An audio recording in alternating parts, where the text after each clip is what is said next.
Okay, here's the last section of chapter 6.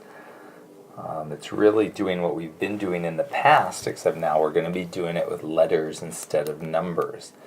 And this is just a little more abstract, maybe a little harder to visualize, but you're going to follow the exact same steps. So if it helps to pretend they're numbers, that's totally okay.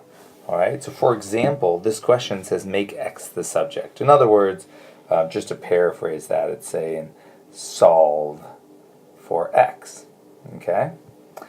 And so if we were to solve this for x, let's pretend that instead of this is actually the question x plus, and let's pretend, since it's saying solve for x, none of the other stuff is a variable, or it's not what we're solving for. So let's just pretend it's all numbers. Okay, so x plus whatever number, 5 equals, and then let's say 7. Okay, so how would you solve this? And you're going to solve it the exact same way. So we would go, minus 5, and we would write x equals, and it's this 7 that was already there, minus the 5. Okay, well, we're going to do the exact same thing. So if we want to solve this original problem for x, well, x is already right there, so all we need to do is somehow get rid of this plus b. And so the way we do that is we go minus b from this side, minus b from this side. The b's cancel out, and we're left with x equals, because the b's canceled out, and on the right, we have e that was already there minus the b. Okay? And so that's it. So we followed the exact same steps as we did over here. Okay? So just pretending that the b and the e are numbers. Make up any numbers. Doesn't matter. 5, it's 7, or the 2 I chose. The way you would solve this is by subtracting 5. Right? This is the important step. And so we did the exact same thing over here. To get rid of the plus b, we minus b. Alright, so let's do another easy example here. Okay, so again, this is just a one-step equation. If we wanted to think of this in another way, we could think of this as 5x equals 7 plus 8. Okay, so just replacing everything by numbers.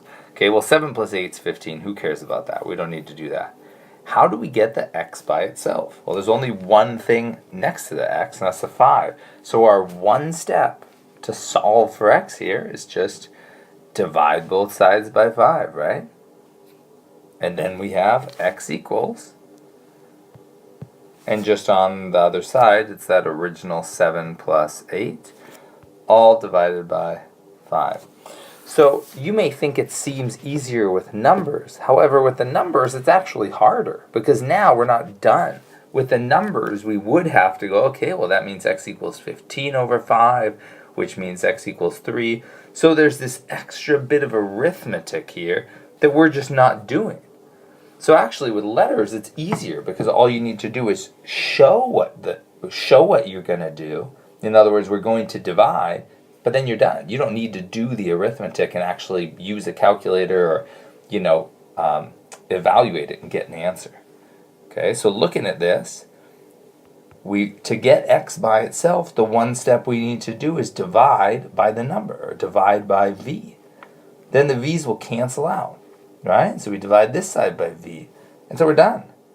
There is no arithmetic. We don't need to find out what e plus n is, because we can't combine them. So we get x equals just e plus n all over v, and we're done. So it's actually saving you a couple steps by having you evaluate this, because you don't have to figure out what e plus n is, or what it divided by v would be equal to. All right. So now let's look at a two-step equation, right? So this is going back to, maybe second, third week of school now. Going back to a two-step equation. Both of these were one step. We divided by v, and we were done. Okay, here's the most generic two-step equation you could have, right? So this, if we wanted to write it over to the side, just changing everything except for x, because it's saying solve for x, Changing everything else to numbers might make this look easier, look less scary, so you can think about what your plan is. So this would be, let's say 5. I'm just going to keep using 5 and 7. Okay, it doesn't matter. Plus 7x. Whoops, the x could be black. Okay, plus 7x equals, and then change that c to, I don't know, an 8. Alright, so how would we solve this? Well, first step is we would minus this 5. Right? And then after we had that, we would have 7x equals 8 minus 5. Then our last step, right, would be, oh, well, we have a 7x there, so let's divide by 7, divide by 7. Okay? Well, we're going to do the exact same steps over here. To solve for x, the first thing we're going to do is get rid of that a. Right? We're going to subtract it from both sides, just like we would if they were numbers. Okay? And so we get, the a's cancel here, and we get bx equals c minus a. Now this is easier than with numbers because you don't have to actually figure out what c minus a is. You can just leave it there. Alright, and again, just like over here on the right, we divided by 7, and so here, the number next to x is b. So we're going to divide by b, divide by b, and now the b's cancel, and we're left with x equals c minus a all over b. And again, you don't even need to figure out what that is. You're just done. Okay. Alright, so we'll do one more problem together. Maybe I'll do 2. These are relatively quick. But I think comparing it to what you would do if they were numbers helps maybe come up with a plan. And once you do that a couple times, you'll start to see that you don't need to do that every time. That really, the first thing you do is add or subtract things that don't have x's. So you get everything that doesn't have an x to the right, and everything that does have an x to the left. Just like how you would solve it if there were numbers. You put all the x's on one side and all the numbers on the other. And then the last step is divide by whatever number is next to x. And in this case, it's going to be a letter, like bx or px or wx. And you just divide by whatever letter is next to x. So it's the same steps you've been following. All right, so let's do another one. Okay, and this is about as hard as tonight's homework or tomorrow's homework is going to be. So let's just rewrite this. Again, you do not have to do this. I just think this helps maybe at the beginning to come up with a plan for what to do. So I'm just changing everything except for x, because x is our variable. That's what we're solving for here. Changing everything else into a number. Okay.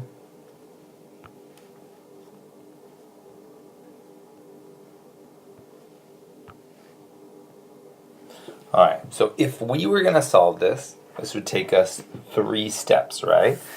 First, we would distribute this in, and we would get 5 times 3 plus 5 times x equals, so I could do that plus sign here, equals 7, right? And then it's 2 steps. We subtract this number here, 15, or subtract the 5 times 3, subtract the 5 times 3, and we get 5x equals 7 minus 5 times 3. And then the last step again is divide by this 5 here, and divide by 5, and then we get our answer. Alright, so we're going to follow those same 3 steps on the left, and if you don't need to set up that with numbers, that's totally okay. So first thing we're going to do is distribute.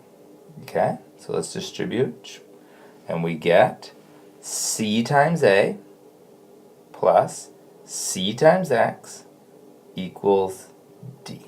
Okay, now we're going to subtract everything that doesn't have an x and put it all on one side, okay? And everything that does have an x stays on the left. So we got to get rid of this CA, okay? Because it doesn't have an x, so let's put it on the other side. right? So now we have this cancels, and we get CX equals, okay, and then we have D minus CA. And again, you don't need to figure out what that's equal to, just leave it. Okay, and the last step is saying, okay, now that we've got everything with an X on one side, everything else on the other side, we just divide by whatever number or letter is next to X. So in this case, we divide by C, and the C's cancel out.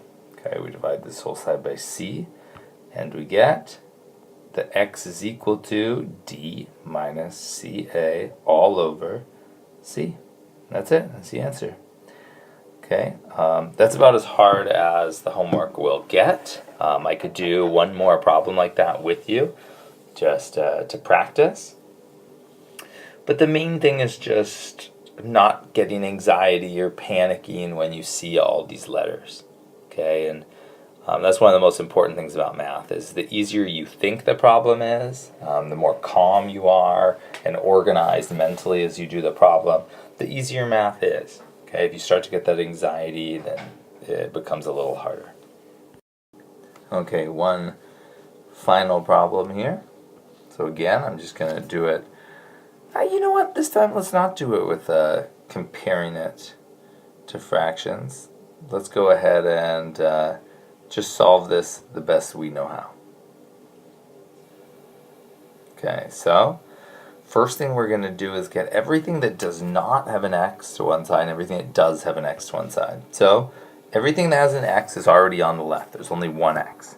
So let's move everything else to the right, which means we got to get rid of this minus B. Okay, and we could do that by adding B to both sides. Okay, so now this minus B plus B is canceled out, and we get MX equals, and now B plus B, you could write this as B plus B. However, you could obviously simplify that, right? If I put an apple and another apple, you could say, instead of I have an apple and an apple, you could say, oh, I've got two apples, right? So B plus B is obviously 2B. So you could write MX equals 2B. Same thing, all right? And finally, once you have all the X's on one side and everything else on the other, you just divide by whatever number or letter is next to X. So let's get rid of that M here, and we get that X, because these cancel, equals 2B over M. Perfect. All right, guys, good luck on the homework.